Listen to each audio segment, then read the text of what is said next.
So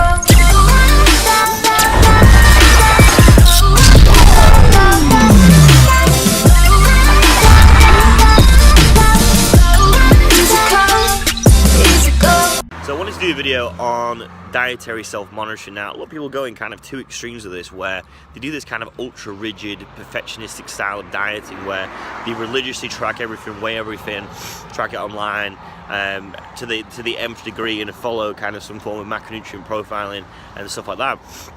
Or people do this kind of boundaryless eating, where they kind of gorge on food, there's no kind of measurements being taken.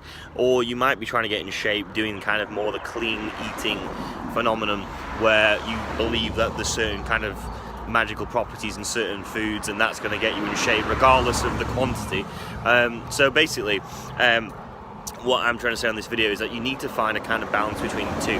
What I usually recommend with clients, it depends on their goal. If they are trying to gain muscle, I would say you could be more lenient and having, maybe not as a kind of rigid protocol where you're having to weigh out everything. It's more kind of important when you're losing weight, because obviously you're in a more calorie restricted diet, which is harder. You're going to be exercising probably a lot more. So just to avoid kind of hitting plateaus sooner, I usually recommend people tracking their food, weighing it out and stuff like that.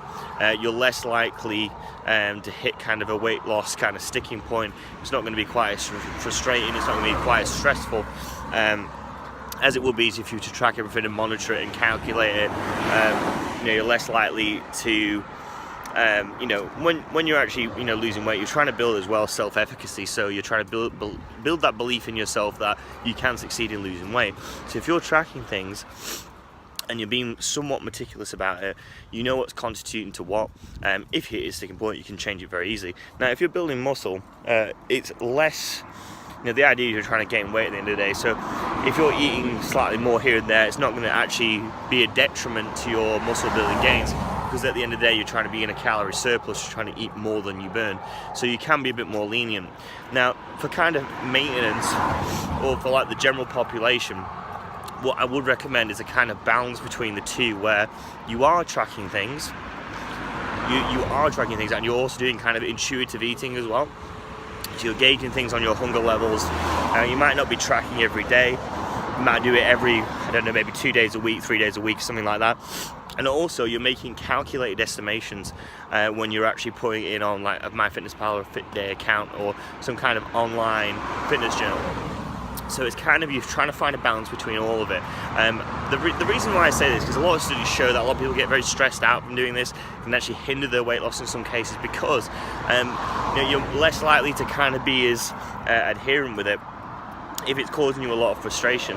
It's kind of like another thing to do on your to-do list. So what I would do is try and find a balance between making calculated estimations, tracking it online, and then every now and again doing what something is called intuitive eating, where you're basing it on kind of monitoring your portions. You know what constitutes to what. You've probably been doing this for quite a while. If you have been tracking for quite a while, you'll kind of have this kind of innate ability to look at certain foods, know what's in what, know what macronutrients, calories, fat, carbs, fiber, protein are in what. So you can actually make better calculated estimations of food. So you don't need to rely so much on an online calculator.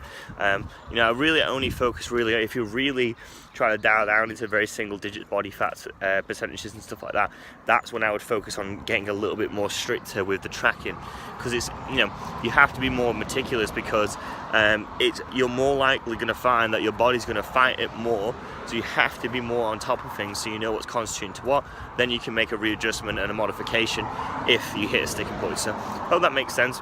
Strike a balance between an intuitive eating, making calculated estimations, and then actually tracking it, maybe weighing it as well. So hope you guys enjoyed that video and have a good day.